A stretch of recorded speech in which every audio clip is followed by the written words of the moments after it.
Thank you, Unsan.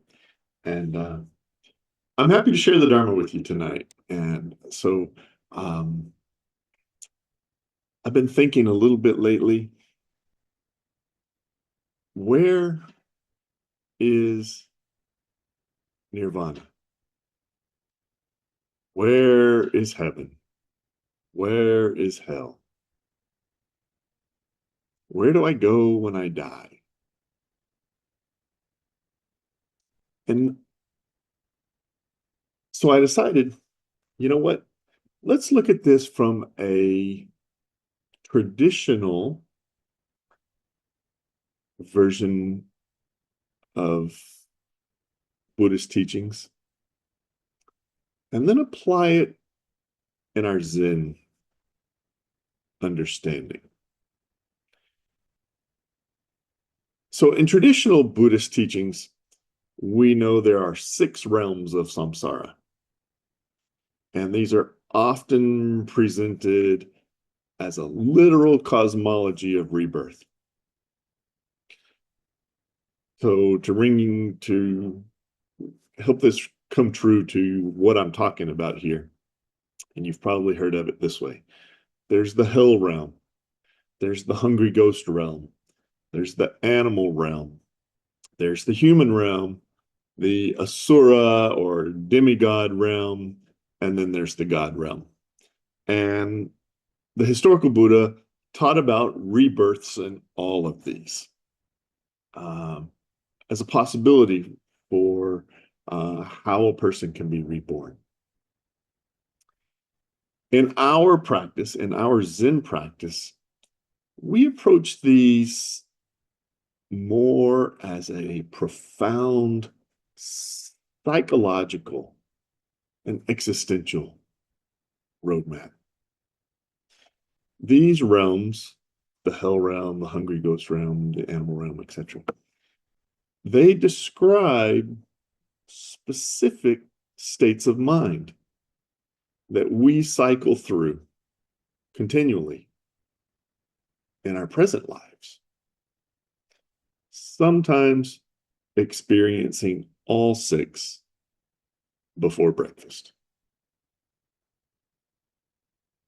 So, the point of studying this map of samsara is not to judge our mental states, but to wake up to them, to recognize them clearly, so we can wake up right in the middle of them. So, the journey around the wheel begins in the hell realm, powered by forces of anger and aversion. Mythologically, this realm is depicted as a place of fire and brimstone, or either cold and you're freezing to death and shivering, or ceaseless conflict. Psychologically, we inhabit this hell realm whenever we're consumed by rage, burning resentment, maybe even self-hatred, or this rigid mindset where everything feels wrong.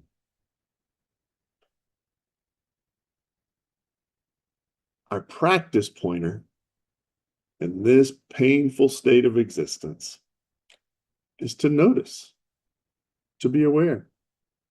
I'm angry, I'm pissed off, I'm cranky, nothing is right. Be aware. And then ask ourselves, can I soften this feeling? Can I just breathe? The next realm is the hungry ghost realm. You may think of those pictures of the hungry ghosts as big, fat, extended bellies, and a little tiny, skinny throat, and a little tiny mouth. The hungry ghost realm is driven by insatiable craving.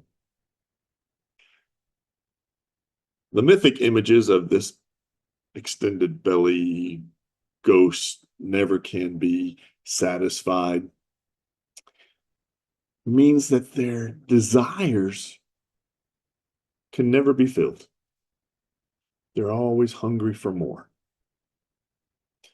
We live this experience through addiction, maybe doom scrolling on our phones,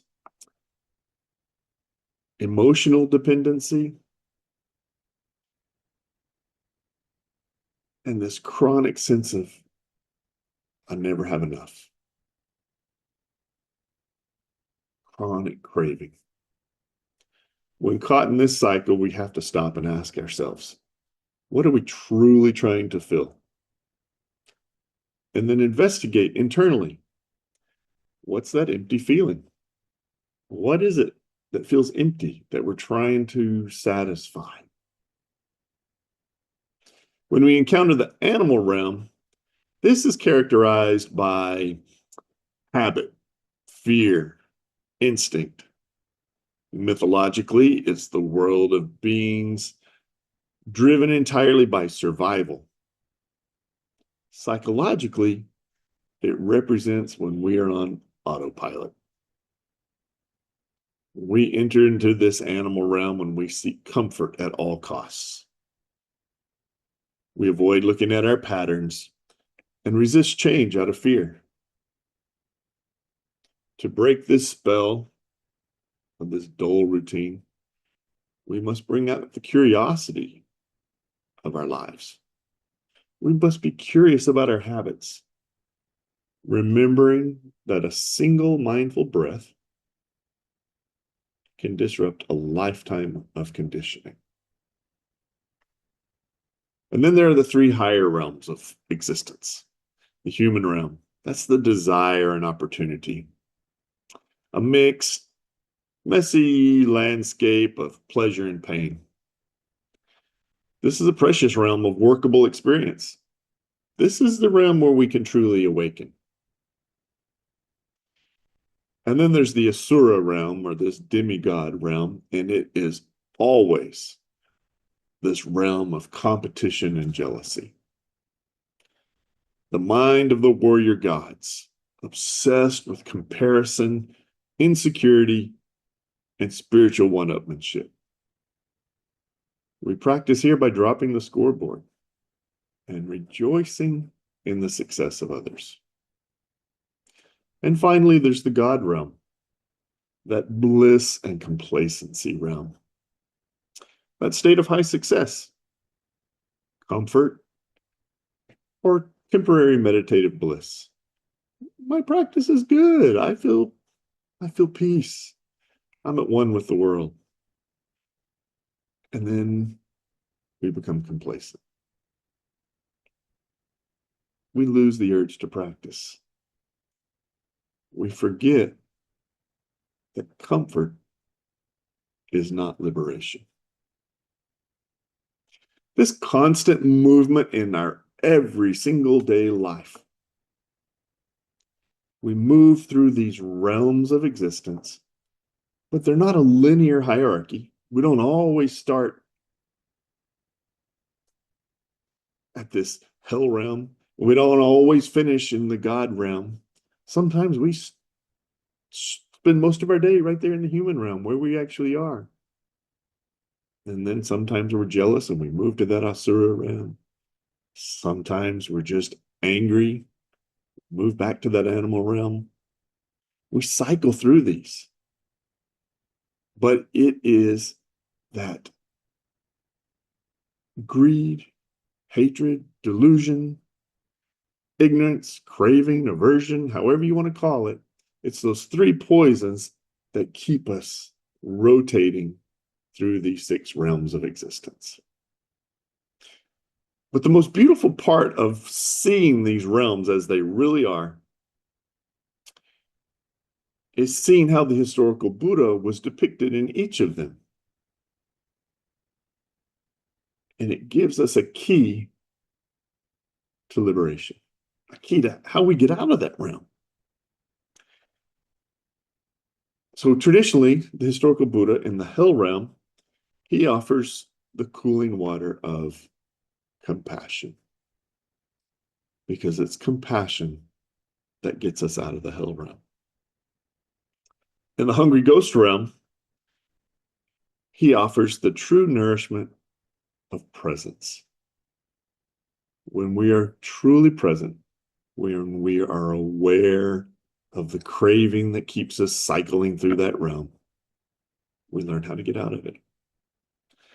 In the animal realm, the Buddha holds a book symbolizing awareness over instinct. Again, presence and awareness. Compassion, presence, awareness. They bring us out of these three lower realms.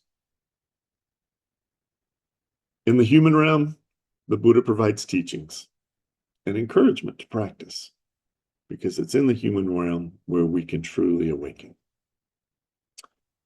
In the Asura realm, that demigod, warrior god realm, he holds a mirror,